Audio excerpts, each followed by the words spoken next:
রাষ্ট্র ব্যবস্থাপনায় যুক্ত হয়ে আমাদের ঈদও এখন কিন্তু আনন্দিত হয় তখন যখন আমরা শুনি এলেঙ্গা থেকে ওই আপনার চন্দ্রা হয়ে বাইপাইল কোন যানজট নাই, গাড়ি চলছে।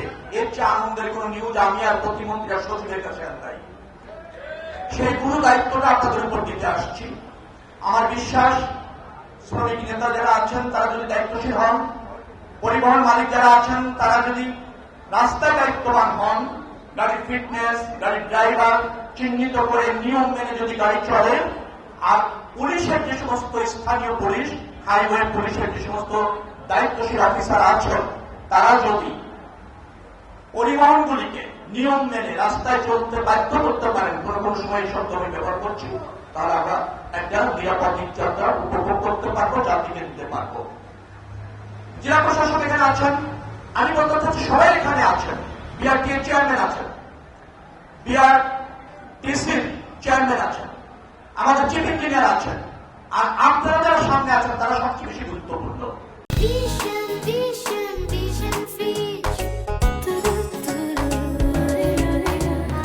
কারণ তারা যদি রাস্তায় মালিক যারা আছেন, শ্রমিক নেতা যারা আছেন, যারা ড্রাইভারদের প্রতিনিধি আছেন, আপনারা যদি শৃঙ্খলাটা মানেন, আপনারা যদি ট্রাফিক আইনটা মানেন এবং আপনারা যদি যার যার যে দায়িত্ব সেটা পালন করেন, আমার বিশ্বাস এবার ঈদুল আজহাতে আমরা একটা নিরাপদ যাত্রা নিশ্চিত করতে পারবো, বিশেষ করে এই অঞ্চল, উত্তর অঞ্চলের মানুষের জন্য।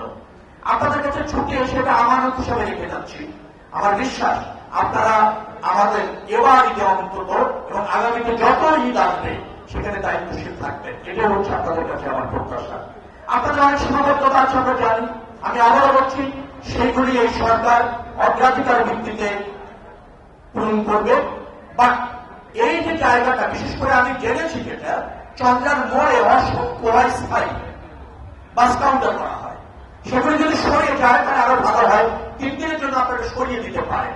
রাস্তার উপর গাড়ি রেখে যাত্রীদের তোলার জন্য কোন কোন সময় আপনারা কোন নিয়ম মানতে চান না, যানজট লেগে আছে, রাস্তার উপর বাসটা রেখেছেন, যাত্রী তুলছেন, যাত্রী নামাচ্ছেন।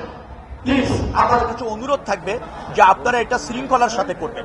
যদি আপনারা শৃঙ্খলার সাথে করতে পারেন, আমার বিশ্বাস আমাদের এই যে আয়োজন, এই যে আশা, এই যে আপনারা বসে আছেন সেটা সার্থক হবে। এই প্রত্যাশা আমরা রাখছি।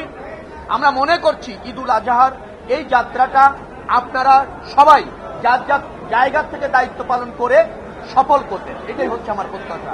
আপনাদের সব দাবি আপনাদের নেতারা নিয়মিত আমাদের সাথে মিটিং করে করেন, আর শুধু টার্মিনাল না, আরো অনেক দাবি আছে। এই সরকারের কাজ হচ্ছে সেটা আমলে নিয়ে এবং বাস্তবায়ন করা। আস্থা রাখুন, যে দাবি আপনারা করেছেন সেটা আমরা গ্রহণ করছি আর বাস্তবায়নের উপায় করছি। কিন্তু আমি যে দায়িত্ব আপনাদেরকে দিয়ে যাচ্ছি সে দায়িত্ব পালন করে দেখাতে হবে। বাইপাইল, এলেঙ্গা, চন্দ্রা সহ এই অঞ্চলে ঈদে মানুষ নির্বিঘ্নে যাচ্ছে, কোনো যানজট নাই, কোন দুর্ঘটনা নাই বললেই চলে, নাই বিশৃঙ্খলা নাই, রাস্তার উপর বাস কাউন্টার নাই, শত শত বাস রাস্তার উপর দাঁড়িয়ে নাই। এটা নিশ্চিত করতে হবে। আপনাকে নিশ্চিত করবেন, আপনার দাবি পূরণের দায়িত্ব আমি এবং প্রতিমন্ত্রী মহোদয় নিয়ে যাচ্ছি। আমি আবারও বলেছি, আজকে আসছি আপনাদের দায়িত্ব দিতে,